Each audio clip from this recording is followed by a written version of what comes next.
Pero bueno, Edmundo, bienvenido, gracias por estar aquí. Muchas gracias, Carmen. Buena semana, empezando una semana agitadita con muchas noticias sí. y demás el fin de semana. Sin duda, y bueno, siguiendo de cerca el tema de la reforma electoral que se pretende y que uno se pregunta muchas cosas, vemos asuntos como que el verde ecologista dice no es interlocutor válido para nosotros Adán Augusto López, que sea la secretaria de Gobernación, por lo menos la que sea quien discuta con nosotros el tema. La reunión, sí, con Rosa Isela Rodríguez, el dirigente histórico del Partido del Trabajo. En fin, estamos en este punto y el enrutamiento de que esto va a ocurrir. Sí, lo comentábamos el lunes de la semana pasada, justamente aquí, que te decía yo. Fíjate que paradójicamente, si hay matices o detentes un poquito, no detentes de aquellos que sacó el expresidente de la República, sino de que se detengan un poco o maticen los alcances de la reforma, parecería que ahora se lo vamos a deber al Verde y al PT, que de demócratas tienen, creo que muy poco. Y se los vamos a deber probablemente no por las mejores intenciones de ensanchar o cuidar los derechos políticos y electorales de la ciudadanía, sino en defensa de sus propios intereses, que tienen que ver con qué posiciones les toca, cómo está el tema de las prerrogativas, qué pasa con los plurinominales, es decir, temas que son importantes per se, pero desde el punto de vista de estos dos partidos que lamentablemente han jugado el papel de comparsa.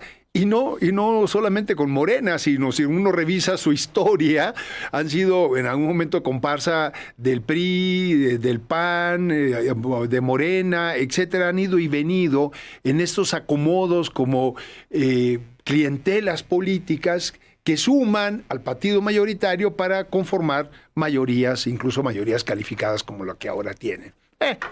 Nunca voy a dejar de mencionar que la actual mayoría calificada de la Cámara de Diputados, ni con el bloque Verde y PT, hubieran logrado el 74% de las curules cuando sacaron en el bloque el 54% de la votación. Pero bueno, dejemos eso para seguir insistiendo al respecto en diferentes momentos. Pero, en fin, lo que se indicó fue que, bueno, fue público y notorio, hubo esa reunión que tú mencionas de la Secretaria de Gobernación con el señor Anaya, líder histórico de décadas del PT, y en donde hubo dos cuestiones que hay que tomar en cuenta. Primero que nada, sale de esa reunión y el señor Anaya manda un tuit, bueno, ahora un X, un mensaje, como que diciendo que están apoyando al gobierno de la presidenta Claudia Sheinbaum, que no lo van a dejar de hacer, y que parecería todo indicar que acordaron ya continuar con el programa de la reforma. Pero inmediatamente al día siguiente, el coordinador de los diputados, que días antes había dicho, pero qué necesidad con una reforma, cuando ya tenemos el Poder Ejecutivo, tenemos el Legislativo, tenemos el Poder Judicial, mejor dejemos las cosas como están. Ese mismo coordinador de la bancada, al día siguiente de la reunión en Bucareli, sale a decir, no es que ya hayamos firmado nuestro visto bueno respecto a la propuesta de reforma, sino lo que se acordó en esa reunión en Gobernación es sentarnos a conversar sobre la reforma. Entonces hubo un matiz en el sentido de decir, espérenme, esto no es automático.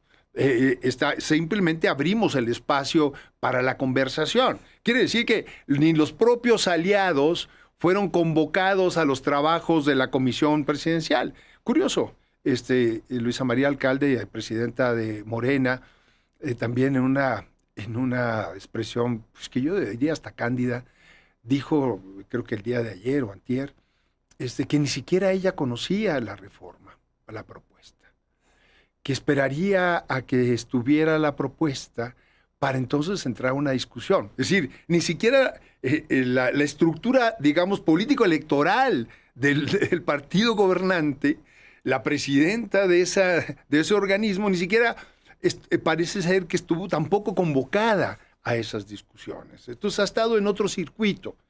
Por eso yo digo que más que una reforma electoral se trata de una reforma política, y ahorita quisiera abundar un poco al respecto. Pero sigamos con lo que me señalabas.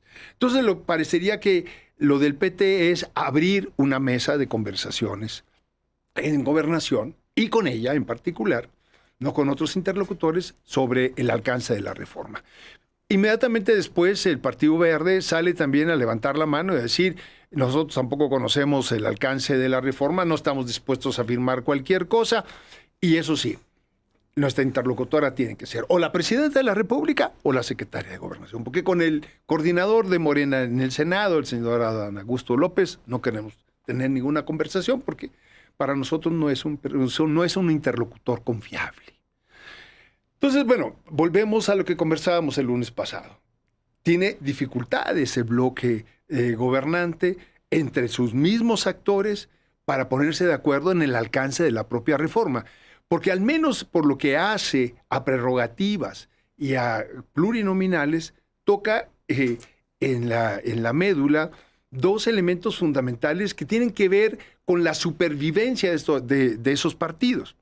Uno quisiera pensar que tocar eso tiene que ver con el tema de representatividad de la sociedad, la ampliación de derechos, el reconocimiento a las minorías, el reconocimiento a la diversidad de la sociedad mexicana, y en el caso de prerrogativas a los partidos o incluso a la disminución del presupuesto del INE, tiene que ver con la equidad de la contienda y con la calidad de las elecciones.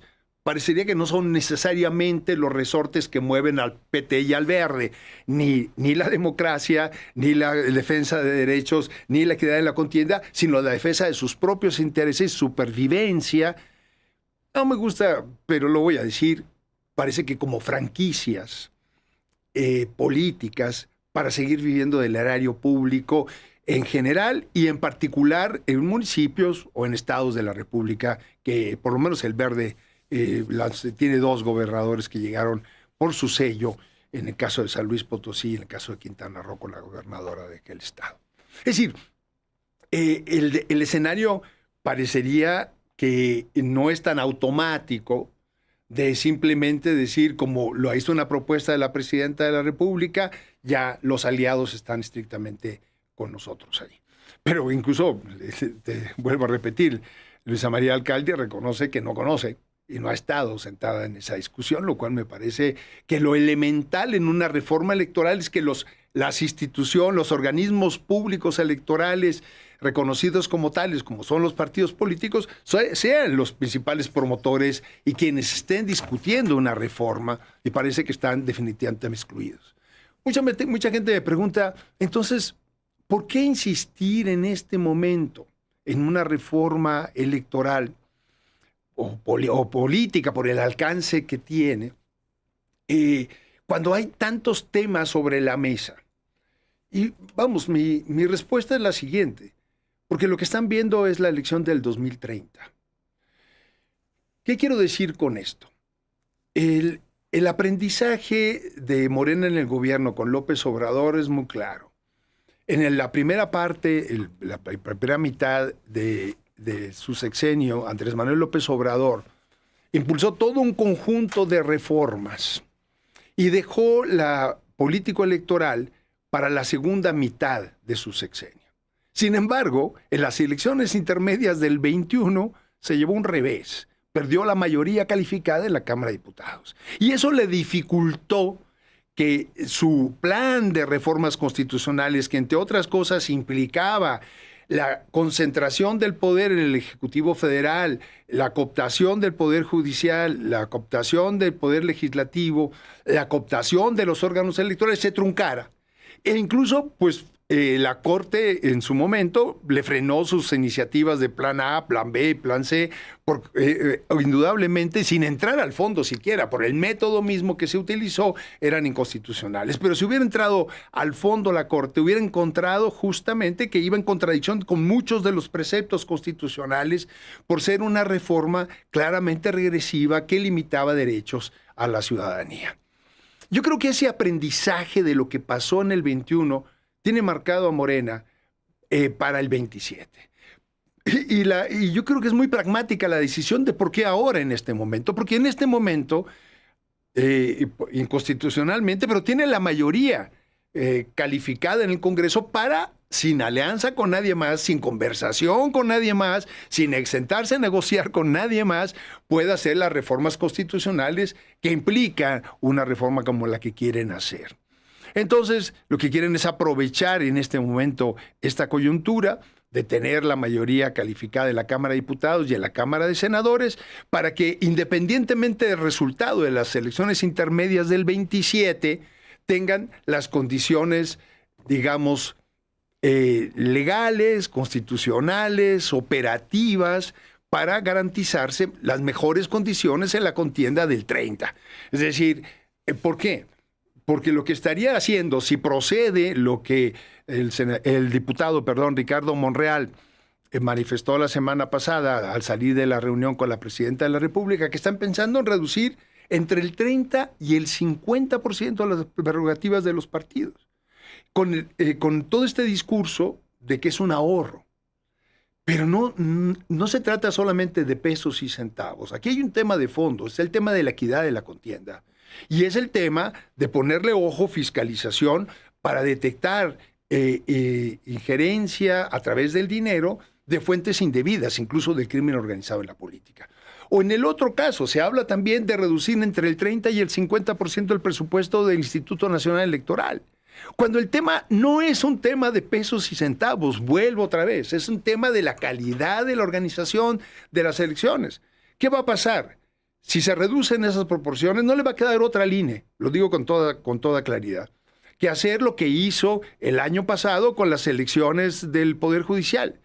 Instalar menos del 50% de las casillas en todo el país, con lo cual lo que tú haces es, dadas nuestras tradiciones electorales en el país, es que el abstencionismo va a crecer. ¿Y a quién beneficia que crezca el abstencionismo en el país? Porque no está cerca la casilla del lugar en donde es el domicilio de la población. Pues a quien tiene una base dura como Morena, aunque sea pequeña, no el 60% que presumen, porque no es de ese tamaño de ninguna manera, pero sí efectivamente tiene una base de seguidores que han venido cultivando durante años, y ahora además con la amenaza de quitar o no programas sociales y demás, que podría darles ventajas en las elecciones tanto del 27 como del 30. Entonces, yo creo que la explicación de por qué insistir tanto en esto es que tienen la vista puesta en la continuidad del proyecto de Morena, no solamente en el 30, sino para posteriores elecciones. Es decir, al controlar los medios de exhibición de las campañas políticas de los diferentes partidos de oposición, restar equidad en la contienda, porque incluso el diputado Monreal habló de que otro de los temas a discusión, que por cierto no hemos hablado de eso, es la reducción del acceso a radio y televisión. ¿No? Que gran tema, sí. Gran tema, toda la reforma del 2007, que prohibió la compra y venta de espacios en radio y televisión para que fuera solamente a través de los tiempos oficiales administrados. No, es un cambio fundamental. Fundamental, justamente buscando la equidad. Lo dejó ver así. Por eso parece ser un tema que le pusieron en la mesa a la presidenta de la República, en donde podría ser que esta cuestión, que fue un avance importante en la contienda, y que es cierto, molestó muchísimo a los medios. No, a la industria de radio y televisión fue un golpe fuertísimo, sí. Exacto, la comercialización de todo esto parecería que también podría estar en la mesa de la discusión. Entonces estamos hablando de una reforma que podría poner a modo, permíteme decirlo así, las mejores condiciones para que Morena con ventaja esté en las contiendas electorales siguientes. Además, otro tema que está sobre la mesa y que me parece fundamental, no podemos dejar de mencionar, es que podría haber lo que yo llamaría, quién sabe qué diga el exministro Cosío, el fraude a la Constitución, ya que el 134 constitucional, producto de esta transición democrática, en sus párrafos 7º y 8º, expresamente prohíbe la injerencia de funcionarios públicos en los procesos electorales y recursos que usan los funcionarios para ese propósito.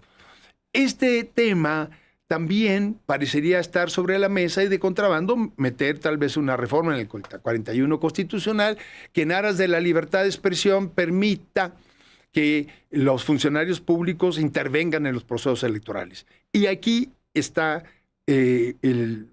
una cereza en el pastel.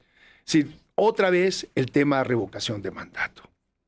Previsto para el 28, para sacar a la presidenta de su posible intervención en los comicios, volverlo a traer como tema para una reforma constitucional que empate la revocación de mandato en el 27 con las elecciones intermedias. Y ahí sí, materialmente sería, desde mi punto de vista, esperaremos los constitucionalistas que dicen al respecto, un fraude a la Constitución misma, porque de esa manera estaría indirectamente influyendo en los comicios al convocar a la ciudadanía a que ratifique su mandato. Yo te lo he dicho en muchas ocasiones, a mí la idea de revocación de mandato no es una idea que a mí me guste, de ninguna manera. Pero estando en la Constitución, ahora, si tú traes a la intermedia, la presidenta tendría este blindaje, digamos, formal de estar presente en las contiendas. Y con esto, menos presupuesto a los partidos, menos presupuesto a la autoridad electoral en la organización de las elecciones. Y además, permitiendo que la presidenta convoque a la ciudadanía para continuar en su mandato, estaría rompiendo la equidad de la contienda. Cuestión fundamental de cualquier democracia. Ni más ni menos. Pues de todo esto habremos de seguir hablando por lo pronto. Gracias por estar aquí y contarnos. Muchísimas gracias a ti, Carmen. Muy buena semana. Buena semana y volvemos con más.